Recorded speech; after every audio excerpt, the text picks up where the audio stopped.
Good evening, everyone, and welcome. Welcome to those in person as well as those joining us via Zoom from many parts around the world.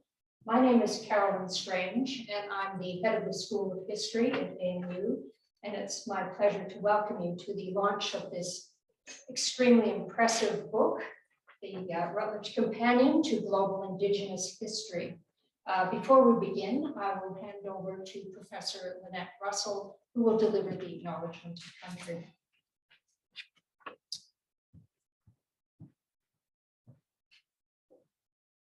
Thank you, Carolyn. It's my absolute pleasure to make an acknowledgement of country, and I beg your indulgence for just a moment. So ANU sits proudly on the unceded lands of the Ngunnawal and Ngambri people, and I'm well aware that elders in those communities are very supportive of the work that's done here at the ANU. You probably hear acknowledgements a little bit like that regularly. I ask just that we have a little bit of a moment where we think about what we're actually saying when we're acknowledging country. So whilst I might now be standing in a very elaborate lecture theatre, many metres above the ground, I'm still standing on Aboriginal land, and every footfall that you take is on Aboriginal land. So whether you're walking over the concrete that covers kilometres of coaxial cables and sewers and tunnels and roads, we're still walking every day on Aboriginal land. And as our elders say, we take with us our memories and leave only our footprints. I'm very grateful to all the elders and all the communities who are represented in this book. And I'd also like to acknowledge the communities on whose land we wrote those chapters. In my case, I acknowledge that I wrote my chapter on the lands of the Kuwai Nation, the Wurrung, Wurundjeri and Wurrung people. And I also take the opportunity to acknowledge my own Aboriginal ancestors from Western Victoria, the Watchaballa people who speak the Fullagar language. So thank you very much for coming, and I hope you can take that acknowledgement with you. Thank you.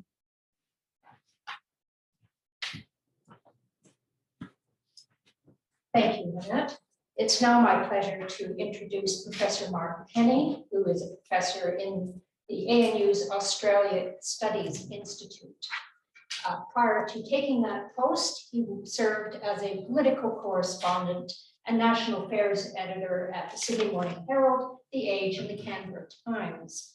Those of you who watch ABC's Insiders program will be familiar with his work on television, where he conveys his expertise in politics, both national and international. He is also the host of the weekly podcast, Democracy Sausage. So he's in your eyes and in your ears. We're fortunate to have Mark here to MC the proceedings and to introduce the co-editors of this book, Professors Ann McGrath and Lynette Russell. Over to you. Thank you very much, Carolyn Strange. That was a very gracious introduction, and I particularly appreciate the suggestion that I speak on such programs with some sort of political expertise. I'm glad someone thinks that. I guess that was my aim.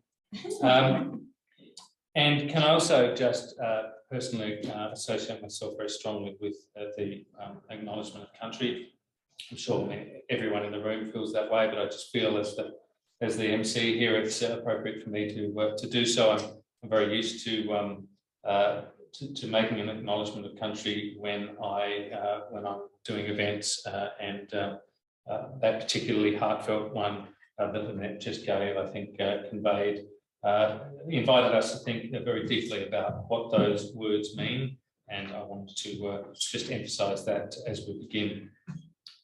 Thank you very much for being here. I was at an event here a couple of nights ago, actually, and it was an event inspiring women reflect with Ros Kelly, former parliamentarian, first female minister actually in Australian government, and she spoke and with one of the Labor backbenchers who was here. It was a very good event, but afterwards a couple of people told me that they could not hear.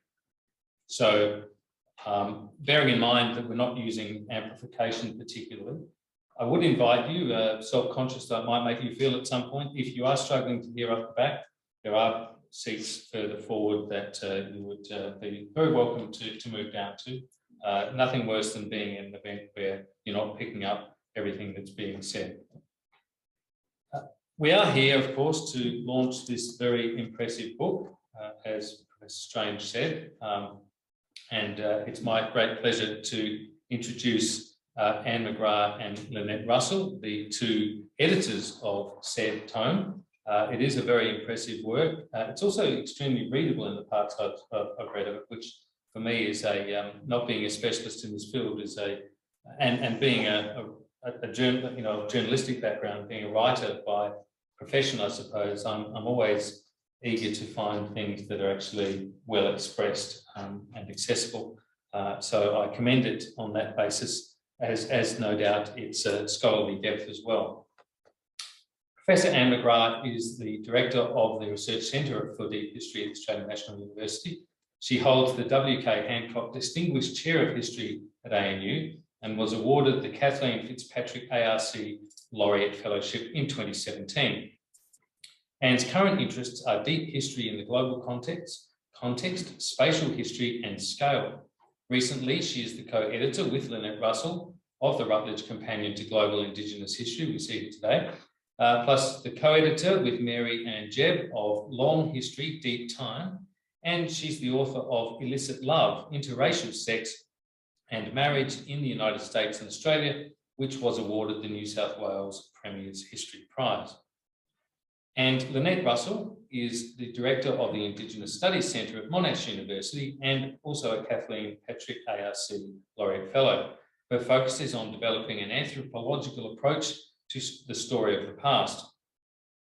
Her historical interests are far-ranging across the 16th to 20th centuries, from Aboriginal people in the maritime industry, the Gunditjmara and Wurundjeri people of Victoria, to the last 1,000 years of encounter history. She has been published widely in areas of theory, Indigenous histories, post-colonialism and representations of race, museum studies and popular culture. And I do have a question to put to both of you as editors, but I think first it might be appropriate to allow you to make some, to give some thanks and acknowledgements, and then we'll come to a broader discussion. Well, thank you so much, Mark, and thank you, Carolyn, and thank you, Lynette, for your words, important words. And let me say, I also want to acknowledge the Ngunnawal and Ngambri people, and yes, and Matilda House sent her apologies, and they have been very warm supporters of our work, and we feel that they're here in spirit, even if they're not here in person.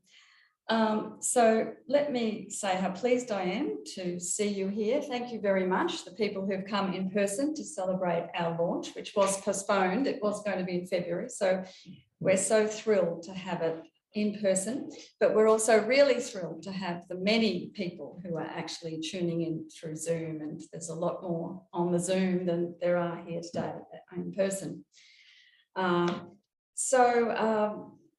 Let me say that I could not have edited this book at all without my wonderful co-editor, Lynette Russell. She's a national treasure, a rigorous and prolific historian whose middle name should be Efficiency. She's decisive, energetic, and fun to work with. With Lynette, you get results, but I'm almost sorry I said this, because now she'll be snapped up by even more people to work with her, and I know there's already too many people who want to work with her. But it's also lovely to see people, including Liz Bishop from the ARC, who's come along, because I think that all the work the ARC staff do is often under-recognised, and so I was keen to give them a shout out. I greatly treasure the ARC Laureate Fellowship and the Kathleen Fitzpatrick Fellowship that I received, and I was very thrilled when my dear friend Lynette also received the same award. Now, these are not you know, they're not dished out. You may think they're common, but no, it's a real just common in this room. That's right. In America, they're actually, the similar award is actually nicknamed the Genius Award. And I'm terribly glad that's not the pattern and it's not the custom in Australia, because I think that we're both first-gen university graduates from our family. And we both suffer from imposter syndrome, not only for being women, but, you know, this whole sort of transgenerational thing. So, but we do really appreciate the fact that, you know, the laureate funds helped us achieve a great outcome with this book. And of course, we gained opportunities because the right people believed in us, and an earlier generation of academic leaders, mentors and peers. One of my and Jackie Huggins' professors, Kay Saunders, is actually Zooming in from Brisbane today. I think it might be the first Zoom she's ever tried, so I hope she did get onto Zoom.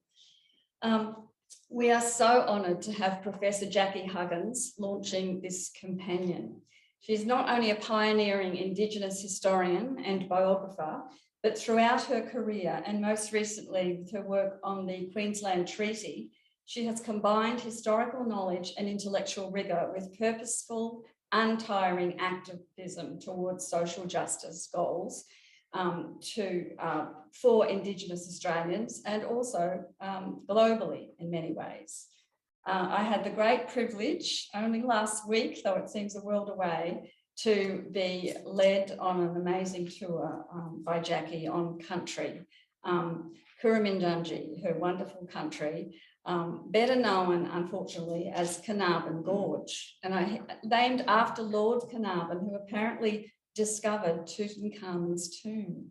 So I really think that's due for a name change. A special thank you to my husband, Milton, who's up there in the audience, and he's always there by my side. Yes, he did provide lockdown lunches and he does provide nightly Netflix options, but it goes way beyond that. Although we're both independent spirits, he's always there in spirit, a creative presence in my life who's ever providing much needed support in so many ways. Our laureate team is mostly on Zoom, but we have the wonderful Jennifer Bird and the wonderful Emma Batchelor, who provided amazing support for this event. And I really appreciate their work. And Amy Way is up here, and we're really so fortunate to have such a great team. And I must say, Jennifer and Emma have been unflappable in organising this event. And also Jennifer played a crucial role in editing and organising the volume itself before she actually joined as a project manager, research associate with the Laureate program. Of course, I would like to thank all 33 contributors, but probably it's not appropriate to read out so many names. But I know that some of you are Zooming in and some of you are here, and their efforts, they wrote wonderful surveys, but full of fresh insights, wonderful storytellers. There's a lot of new material here, and there's also a global perspective where some of the, we sort of were pushing people to be more global, but not to ever let go of the local. So it's a really interesting efforts that they've made, and I'm glad you thought that they were well written, readable, Mark, because we were very fortunate, I suppose, in the people we picked, that they did write in a very accessible way. So you may like to know more about the story behind this book, which we didn't do overnight, but I'll now sort of pass you over to Lynette to share some facts and figures about the lead up to this moment. So this afternoon, Anne said to me, "When did we start this book?" And I said, "On the 11th of December 2015, you sent me an email saying, would you like to collaborate on an edited collection?" And I jumped at it and said, yes, of course. Since then, we have exchanged 1,778 emails. Just about the book. Just about the book. Just about the book. That's right. So yes, there are 29 chapters with 42 authors. A third of those authors are Indigenous. There are lots of thanks that we do need to make quite clearly. Obviously, yes, indeed, I wish to thank my co-author. I want to thank all the authors for their generosity, but also their, I guess, their immediacy in getting back to us and dealing with the questions, both from us, from the referees, and of course from the press. I'd like to single out David Howarth and Hannah Cartmell, who were tireless in the work, and David in particular in the beginning I know all the authors were pestered with lots of emails from David. So while I and Anne may have exchanged 1,778 emails, I can assure you there were lots of other emails coming from David. The book covers North America, the USA, Canada, Scandinavia, Britain, Europe, South America. We would have loved it to have been utterly comprehensive and covered the entire globe, but it's not possible. We also, of course, covered the Pacific. Bits of the Pacific, shall we say, not the whole Pacific. This is a book, it's a taster. And I know that sounds ridiculous when we're looking at something that's 280,000 words long, but ultimately it is a taster. And we hope that once people dip into it, they might be inclined to go and look further for more information on the particular area that they're reading about. Our desire was very much to do a global Indigenous history. I wanted it to be called Global Indigenous Histories, but they sort of weren't so comfortable with the IES, but that's all right. I keep referring to it as Global Indigenous Histories. So I'm very grateful to have had this opportunity to have done this book with you, Anne. It's been wonderful. And as you have thanked Milton, I would like to thank Ian McNiven, who not only is always there as my backstop, also doubled as referee on a couple of papers. So it's always handy to have a fellow academic lurking in the house. So thank you very much. And I look forward to having a conversation about it. Well, thank you very much, Lynette. I might start by asking you both a question, which is really, I guess you were touching on it there, but it's really a kind of a bit of a global question for a book about global history. But what were you hoping to achieve with the book in terms of what was the contribution that this was making that you assessed needed to be made? What was the hole it was filling in terms of, I suppose, scholarly knowledge in this area? Okay, Yeah. I'm happy to go first. Yeah, it was just the sort of thing we co-authored an article for the conversation called History's Outsiders. And that's one of the things we were thinking about when we wrote the introduction, that why haven't Indigenous people been seen as playing a central role in world history? They're virtually out of world history, unless you happen to look at imperialism or colonialism, where they might get a look in and then, as we know, those narratives, they were often then displaced, and that, with the end of the frontier, the closing of the frontier.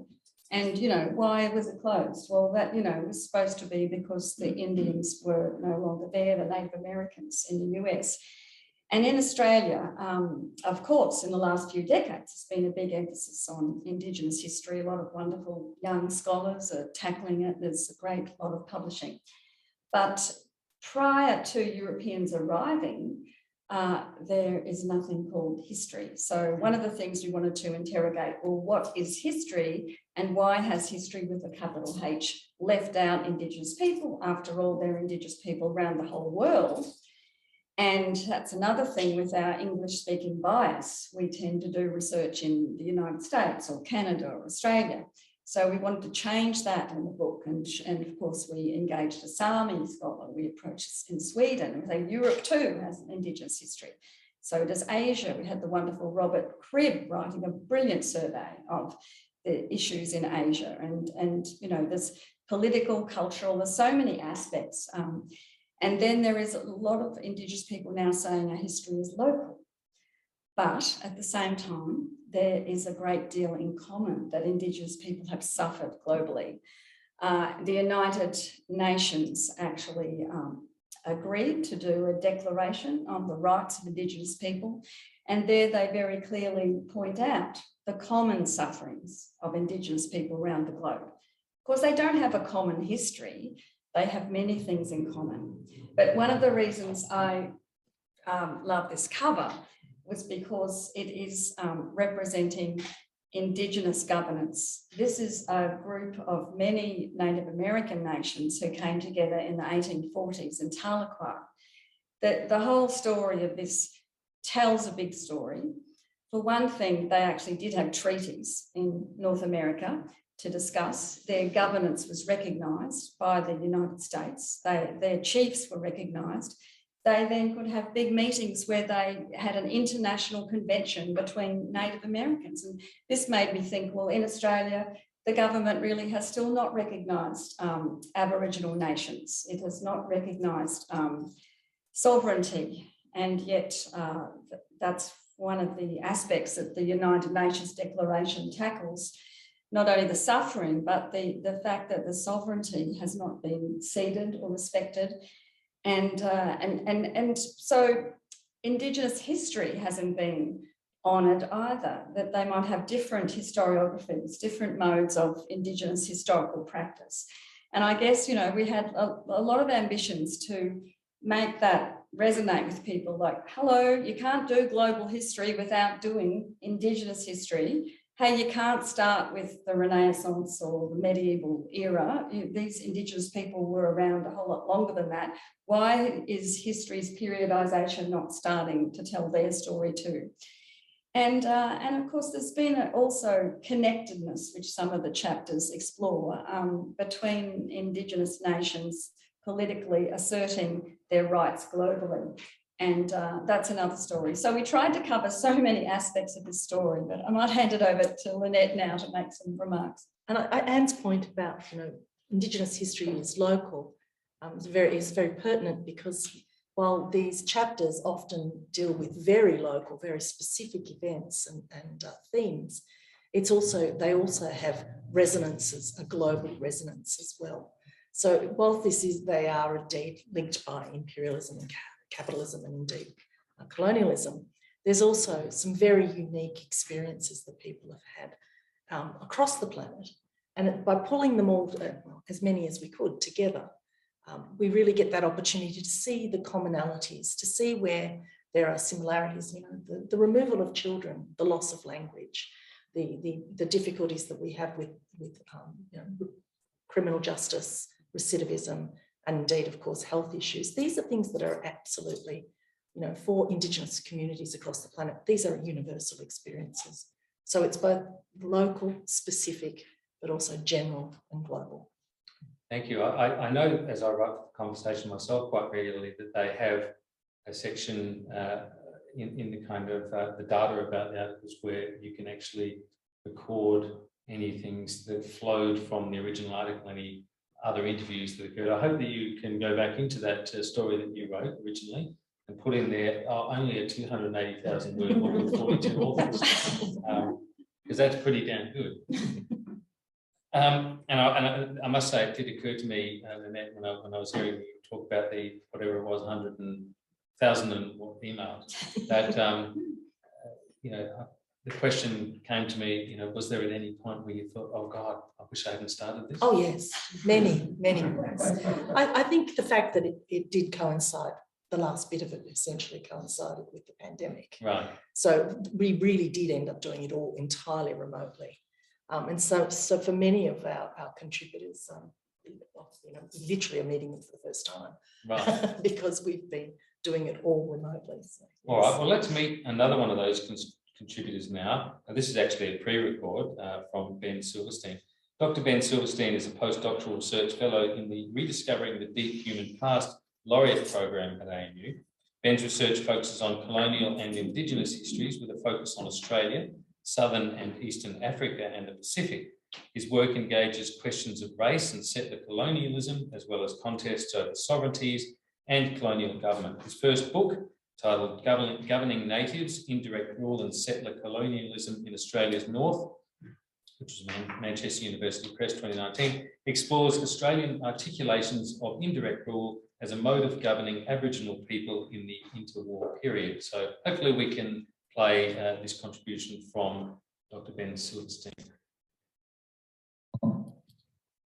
Hello from Broome, where I want to begin by acknowledging Yawuru people and country where I am and pay my respects to elders past and present. I'm really sorry not to be with you in person there today or this evening, but I want to congratulate Anne and Lynette on this really exciting collection, which I think provides a really thorough and useful contribution to a whole range of questions and approaches in Indigenous histories. And I also want to thank Jenny for all her extraordinary work in bringing this event together, despite a frankly daunting list of difficulties, including the absence of some of us. I was asked to speak a little about my contribution to the collection, a chapter titled Theoretical Frontiers, in which I looked at some of the ways that a recent stream of critical Indigenous histories has emerged from the study of frontiers in histories written in and of both what we now call Australia and the USA. Frontiers are perhaps an unusual place to begin a contribution to a collection on Indigenous histories. In the national historiographies of both these places, frontiers were often written about as unsettled spaces, where national character was defined through settler struggles to conquer and possess the land. And this is the archetypal settler colonial story that takes shape through the relationship between settlers and the land to the exclusion of Indigenous peoples. The point I was making in my chapter was that a really generative theoretical approach to Indigenous histories, often called settler colonial studies, emerged out of this school of history that itself had no space for Indigenous people. In fact, it was premised on their absence. Over the past few decades, frontier historiographies in both Australia and the US have undergone a series of revisions, turning to studies of violence and warfare, of Indigenous agency, or turning away from the frontier model altogether in favour of the new Western history, the relatively brief middle ground of the American Great Lakes, or of borderlands. These approaches were productive, but also had their limitations, either placing Indigenous history outside the national historiography, or alternatively centering the nation by confining a racist and violent history to the time of the frontier, distancing an awful past from ongoing colonial cultures and practices. Settler colonialism as an analytic frame emerged in part in response to these problems. And there are several possible genealogies that one might cite to trace its emergence.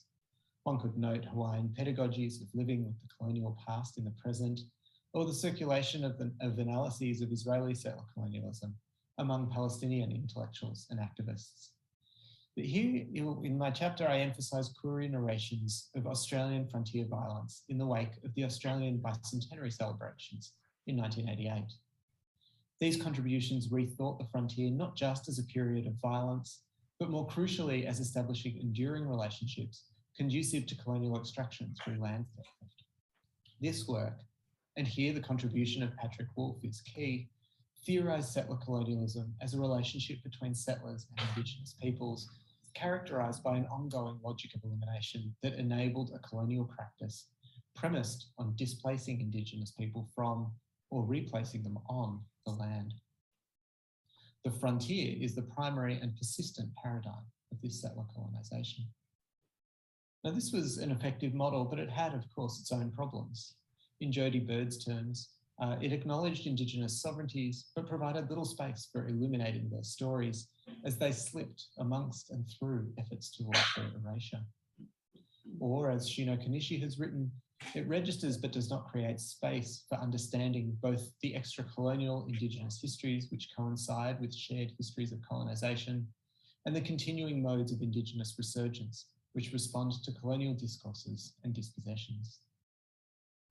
Responding to these critiques, Kehaulani Kauanui has insisted that it is incumbent on the historian to tend to the Indigenous alongside the settler colonial. In my chapter, I argue that this calls upon us to account for the settler colonial social formation as constituted by articulated Indigenous and colonising social structures. Recent work in or in conversation with settler colonialism by Catherine Ellinghaus, Crystal McKinnon, Glenn Coulthard, Chris Pexer, Audra Simpson, and many others has, I think, done this work by making space for understanding Indigenous histories through these relationships. The virtue of the frontier was its capacity to represent invasion. Returning to that frontier, but rethinking invasion's temporality, helps us to understand the settler colonial present. Tending to both invasion and indigeneity as articulated structures demands close attention to the contingent and specific forms they take over time and space in a persistent antagonism. These are the kinds of histories, I think, that can help us make sense of the constraints that have arrested moves towards settler decolonisation. Thank you.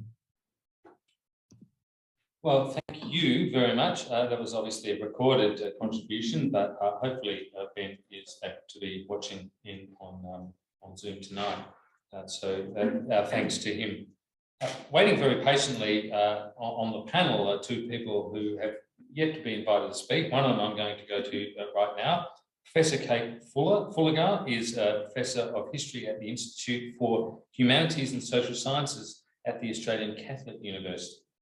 She's also an Honorary Professor of History at Macquarie University and currently co-editor of the Australian Historical Association's journal History Australia. Kate specialises in the history of the 18th century world, particularly the British Empire, and the many Indigenous societies it encountered.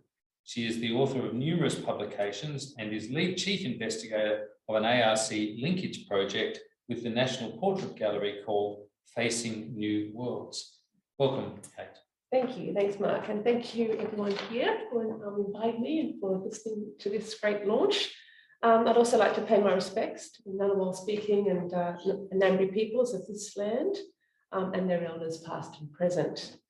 I also extend my respect to any Pacific Islanders in the room today whose ancestors I wrote about a little bit in this handbook.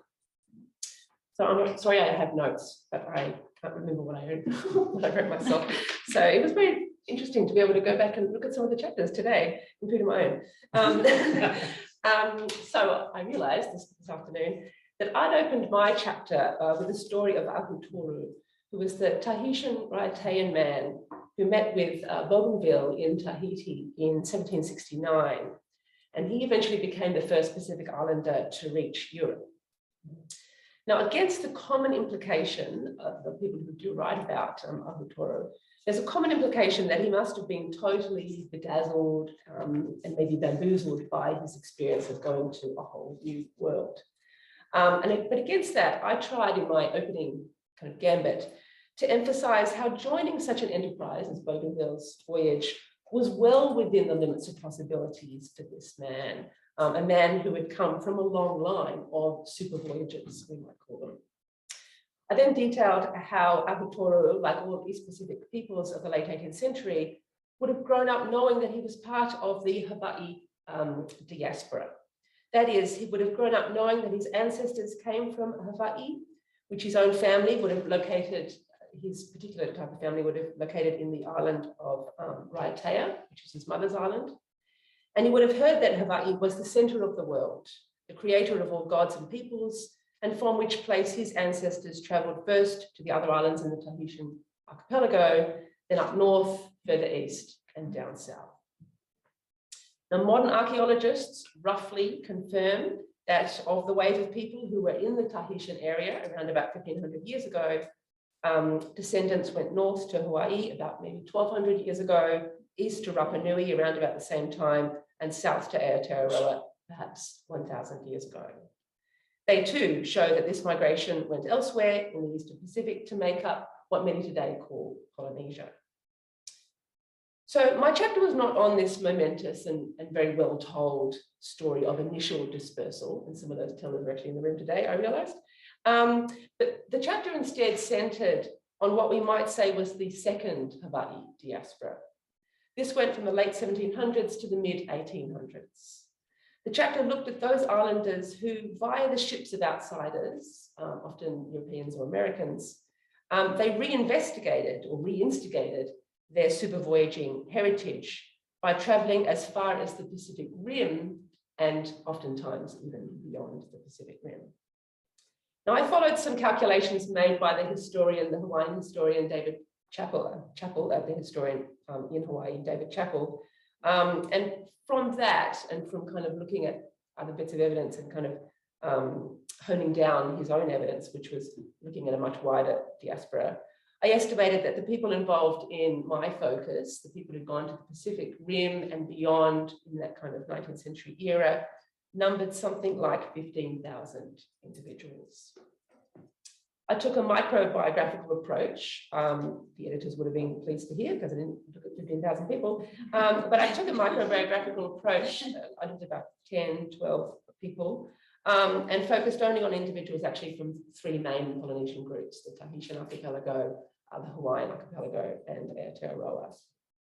And I argued that far from being pawns or casualties of the European entrance into the Pacific, these members of the second Hawaii diaspora were mostly self-motivated people focused on Indigenous-centered goals in an Indigenous-centered world. And that was really where most of the energy of my chapter tried to kind of focus, trying to evoke an Indigenous-centered world, even if the means of transport, the vehicles for the movement of my chapter came from outside.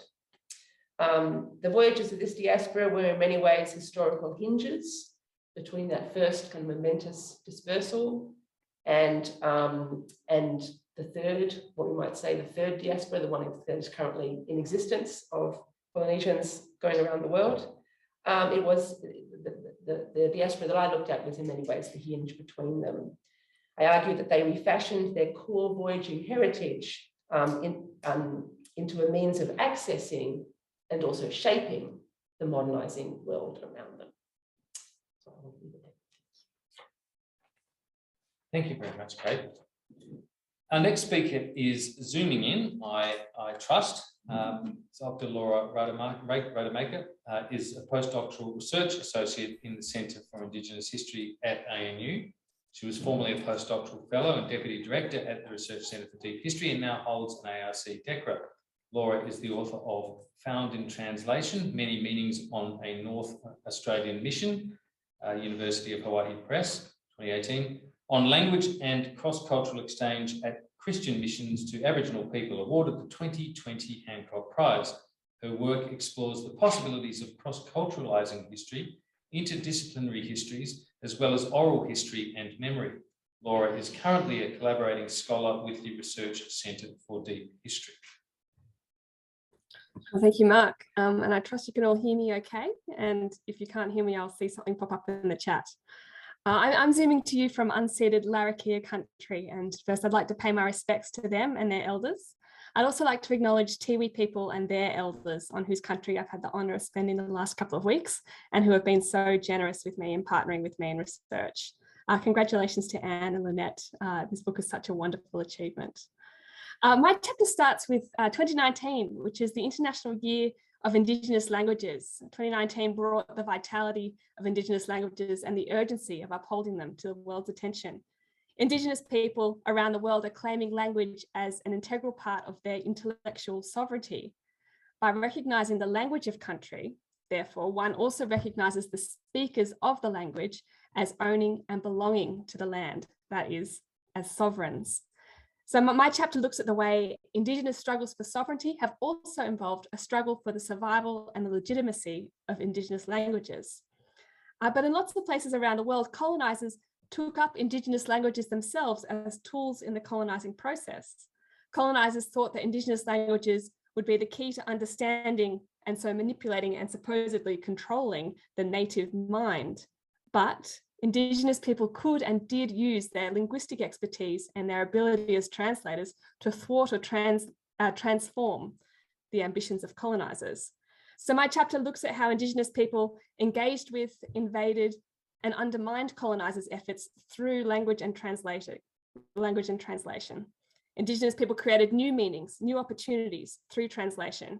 I'm interested in the ideas of Anna Brickhouse. She says that Indigenous epistemologies appropriate and transform rather than simply resist their colonial counterparts.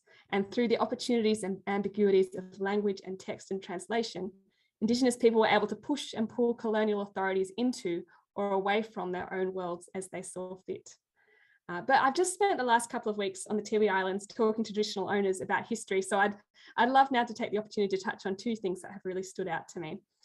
The first is that language rights really do matter. One thing people have been very eager to talk with me about was the importance of Tiwi language in schools.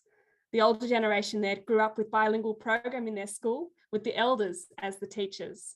They attribute their cultural strength and their ability as leaders today to that bilingual program, but they worry for children now because the language is not in school. I was speaking to one woman about my age who has kids the same age as mine, and she was asking me what my impression was of the community and how things were going. And I gave a kind of vague answer and said that essentially, as a visitor, I'm not really qualified to comment. And she said the main thing that she was worried about It wasn't the kinds of things that you might read about in the media about remote communities. The main thing she was worried about was the survival of the Tiwi language and whether her daughter would speak Tiwi. Another observation that I had, which I thought was fitting to share in a discussion of global history of Indigenous people, is Tiwi people's frame of reference for their history. Tiwi people aren't telling history mainly through a lens of contestation between coloniser and colonised, and they're not necessarily always turning to stories and experiences of other First Nations people from across Australia, although those connections are very important. Their history is framed in Pacific and Southeast Asian history, along with other Aboriginal people from the top end who they include in this frame. So when we sat down to talk about history, we talked about the Macassans and their Chinese business interests on their country. We talked about the Manila men and the Malay men who came on boats. We talked about the presence of Filipino and Torres Strait Islander workers who were employed by the mission, and they shared the Catholic faith with the Tiwi Islanders. We talked about Tiwi people who worked on the Macassan boats. We talked about Tiwi women and their Japanese lovers. We talked about Fijian workers who are employed at the Yulngu missions across the top end. We talked about the Japanese invasion. We talked about the present day shortage of Catholic priests and how the most recent priests on the Tiwi Islands came from Sri Lanka because there were no Australians. We talked about other Aboriginal peoples from across the top end and their connections across Tiwi sea country, and about Tiwi family connections through the Northern Territory due to policies of child removal to the Catholic mission on the Tiwi Islands. So I wondered if, from my perspective, coming up from Canberra, I was bringing a set of assumptions to Tiwi history where white Southerners dominate the story. But these assumptions are simply not the right frame of reference for understanding how Tiwi view their past. Learning from Tiwi people and Tiwi historians is teaching me that Indigenous histories truly are global histories. And so I think there's a great resonance with what Lynette and Ann are drawing out in this book. Thank you.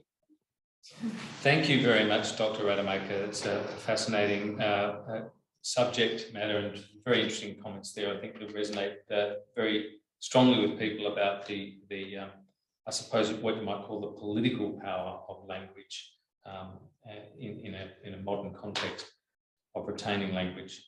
Our final speaker on his chapter, which is chapter 26, Transmissions End, is Dr. Chris Ballard. He's an associate professor of Pacific and Asian history in the School of Culture, History and Language at ANU. His current interests revolve around Indigenous Melanesian historicities, their transformation through cross-cultural encounters, their representation through various media, including film and fiction, and their articulation with contemporary challenges such as land reform, large natural resource projects, the cultural heritage management planning. Chris is engaged together with Bronwyn Douglas in an ARC discovery project on European naturalists and the constitution of human difference in Oceania.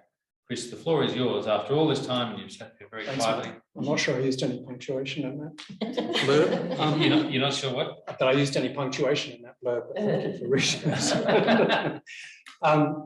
So as a Canberra academic and the notional owner of a block of land in Canberra, I'm daily confronted with the debt that I owe to Ngunnawal and Ngambri people. That's self-evident. I'd also like to thank Ann and Lynette in particular, both for inviting me to be involved and then for persevering with me. And I hate to think how many of those 1,000+ emails were grinding of teeth over the slowness with which my chapter emerged. It was worth waiting for. Well, it certainly was. And my thanks because I'm not a card-carrying historian. I actually come to academic history through Indigenous history, through thinking about Indigenous history. I was led then to thinking about more conventional forms of academic history. And that, in a sense, is the problem for my chapter. How do these two kinds of history speak to each other? These are not just histories, they're very different logics of history, different ways of expressing and understanding and communicating and transmitting history. So different historicities, which is the term that Salins, Marshall Salins, sort of made famous. And for this chapter, I wanted really to look at questions around the transmission and the notional accuracy of oral traditions. Who gets to determine whether or not a statement or a claim is accurate, and how do they do so? And I focus on major geological events, volcanic eruptions in this case, but you could look at earthquakes, you could look at sea level rise. These are all phenomena that are now gathered under that sort of rubric of geomythological traditions, And there's an enthusiastic subdiscipline developing now of people looking at oral traditions, indigenous oral traditions, about these kind of global cataclysms and trying to understand both global and local. On the side of the enthusiastic geomorphologists, then you have someone like Patrick Nunn, who supports claims that historical events can be recalled for as long as 10,000 years, things like sea level rise. Pitched against him are some more conventional historians. David Henage stands out amongst them, who I call the skeptical historians and who concede just 150 years as the outer limit for anything that can be passed from one generation to the next with any semblance of what they would regard as accuracy. So my chapter looks at a couple of cases of volcanic eruption in the Pacific, one from the 15th century and one from the 17th century, well prior to David Henage's 150 years, and asks how we could take oral traditions of these events and usefully, productively bring them into conversation with the kinds of histories that archaeologists and volcanologists are writing for these events. And I'll talk about just briefly just one of those two, which is the Kuwai eruption in Vanuatu in the 1450s. It's a lovely case because it is both a local history with two very well-remembered narratives, a host of others that people recall to this day, and they recall exactly which ancestor was alive at the time of this eruption 550 years ago. Sort of the JFK effect played out across centuries. And they have long histories that precede the eruption and long histories that postdate the eruption. It is both a local history and a global history. It is one of the three largest volcanic eruptions of the Common Era, or the last 2,000 years. It actually depresses global temperatures by a degree Celsius for several years. It triggers the Little Ice Age, well known in European history, but it has reverberations in Mayan history and Chinese history, pretty much anywhere you care to look. It's lovely because it's 50 years before the arrival of Europeans in the Pacific, and therefore we are dependent upon indigenous histories for the kind of recall that gives us texture, that gives us real meaning for an event that would otherwise just be a layer of tephra and of ash in Arctic and Antarctic ice cores. All the research that has been done on this eruption has been guided by these oral traditions, and they live today. If you go to a court case around land on the island of Tonga in central Vanuatu, one of the remnants left by this massive eruption, it will be dominated by discussion of who was doing what in 1450, where that particular piece of land ended up after the eruption. And people are deeply conscious that they sit or stand 4 or 5 meters above an ancient surface that has villages whose names are remembered today, even if those names are no longer applied to settlements today.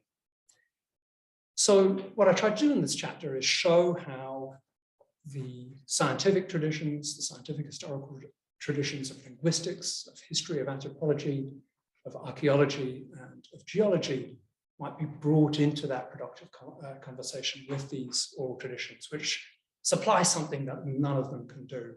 Okay, that kind of texture that is otherwise missing. Those histories can't supply us with absolute dates or chronologies. It's not what they were designed to do. It's really important to understand oral traditions in terms of their own logics of veracity and their own kind of political goals.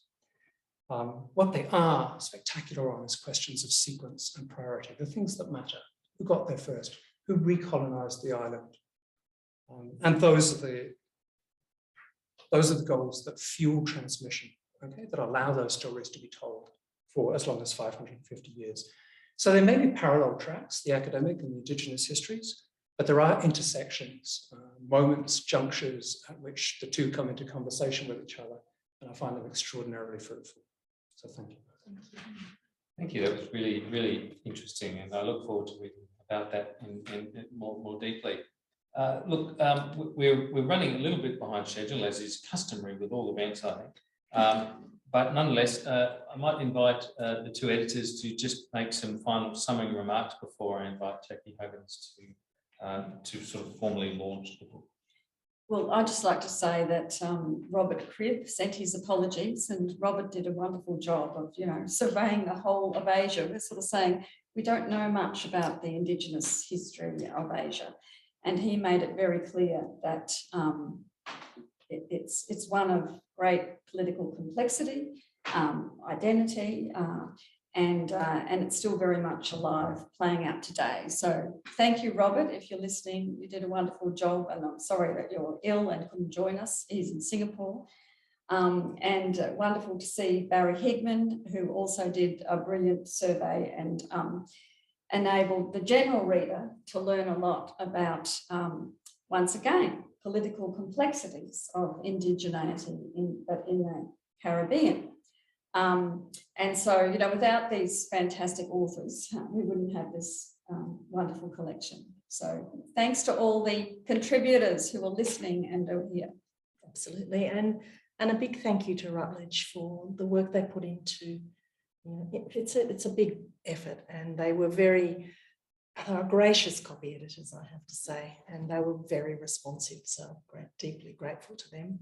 And as Anne said, to all contributors. And Jenny, thank you very much for organising today and for your last minute jumping in for our copy editing. Again, thank you to David and to Hannah for really above and beyond work that they did. So thank you all very much. Yes, David, he was with us from the beginning, so thank you. Even though you were an email person rather than an in-person person, it's lovely to see you here tonight. Yep. And of course, still smiling. Yes, after all those years. And of course, Emma Batchelor, who's sitting over there on the desk.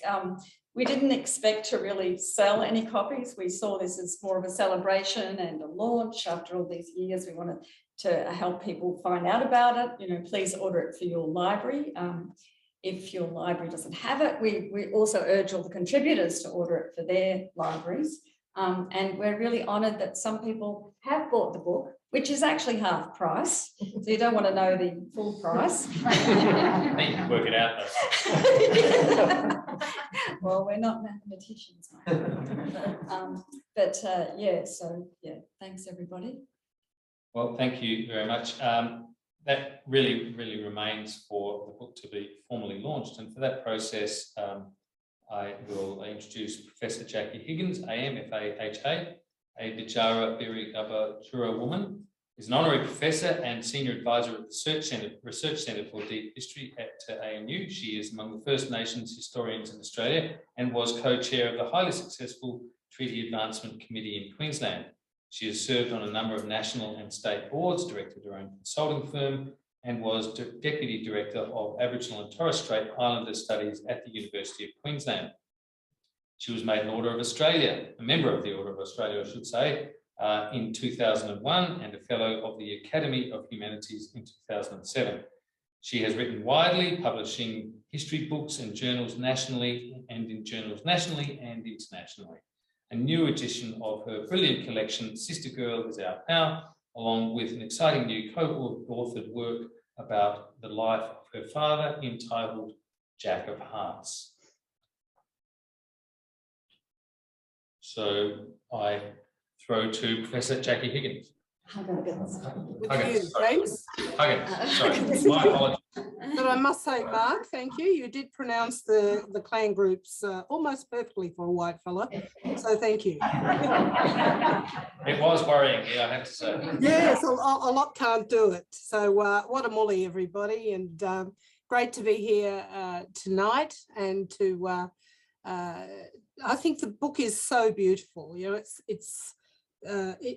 is so beautiful, and I got it just the other day, of course, and had a quick read through, and I know some of the contributors in the the history scene that we've become very used to, I guess, but a few more too, a few more writers. I was very delighted that a third of the book is by Indigenous authors, and back in the day, of course, you only had one, and it was usually me sometimes, and others, John Maynard and Lynette there. We were the only sort of amongst the first Aboriginal historians in this country. And I just want to give a shout out to my very good friend, who is an Austrian man called Oliver Haag, of which you have Oliver's in the book. And many years ago, he came to Australia to look at Aboriginal literature. And he interviewed myself and the late Ruby Langford Ginnaby. And her book, Don't Take Your Love to Town, which was an absolute inspiration for me too, as a Black woman that really didn't see many kinds of, writings in those days that really spoke to me. So Oliver, if you're there, hello, buddy, nice to see you. I get my Christmas card from you every year. And, it's really good to see you still doing the scholarship and have the interest around my mob. Last night, I did the book launch for another Austrian Aboriginal historian, and she calls herself many other things, Anita Heiss. And Anita, such a pleasure. She studied under Professor Ann McGrath and actually loved her time there. So thank you. We did, as Anne said, we went out to my country on Kulmaldunji Place, alias Carnarvon Gorge. And, under the treaty proposals that we have going in our country, I hope we can do those name changes, those place name changes, because there's still some pretty horrible ones that are out there, as well as a whole raft of things we can do. And I know that you had a very scary plane ride back, but I did say, can I tell them what it was? Yes. Yeah. The plane actually got struck by lightning as they were flying between Roma and Brisbane. And these great storms kind of descended upon us.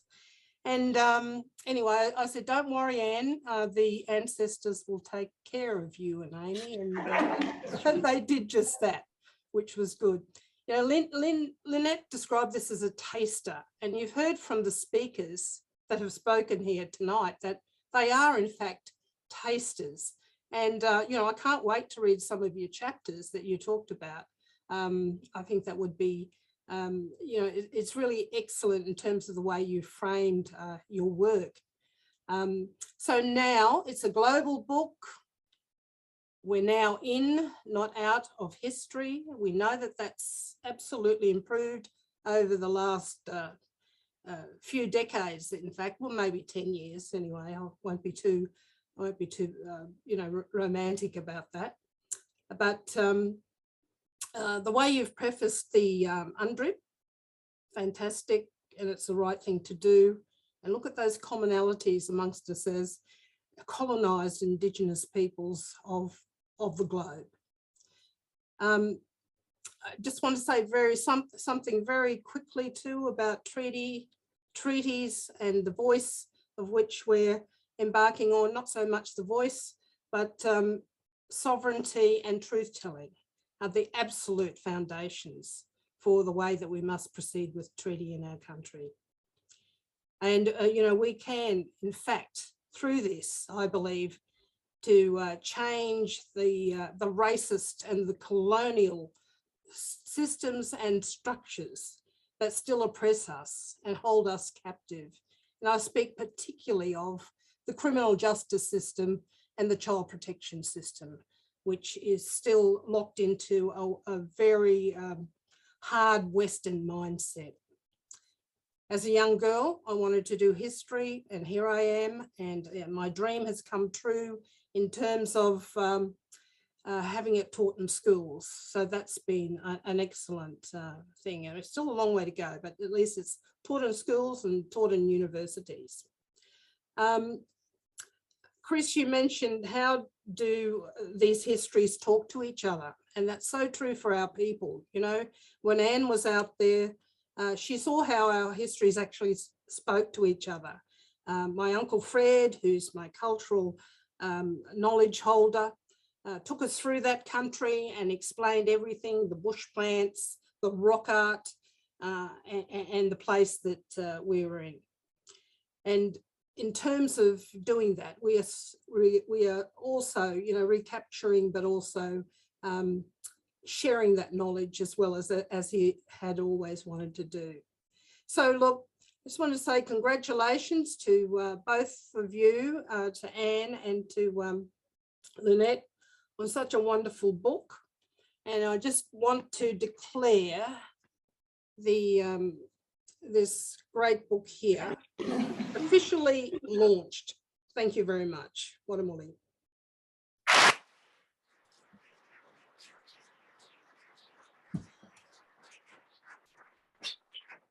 Well, thank you very much, Professor Huggins. That was an outstanding launch speech, contribution for tonight's proceedings. You remind us, of course, of the challenges that we face. I can't help but note that we're right on the eve of a federal election. I believe the Australian people have moved a little more quickly on many of these issues and a little more seamlessly, a little less fussily than our political class, and I would like to think that that may start to manifest at the ballot box in some way and happen quite quickly, because I believe this country is now at a moral inflection point on this question, and it's a question that we need to confront. It's about confronting where we come from, where we all come from, and how we came to be in the various positions of privilege that we now are.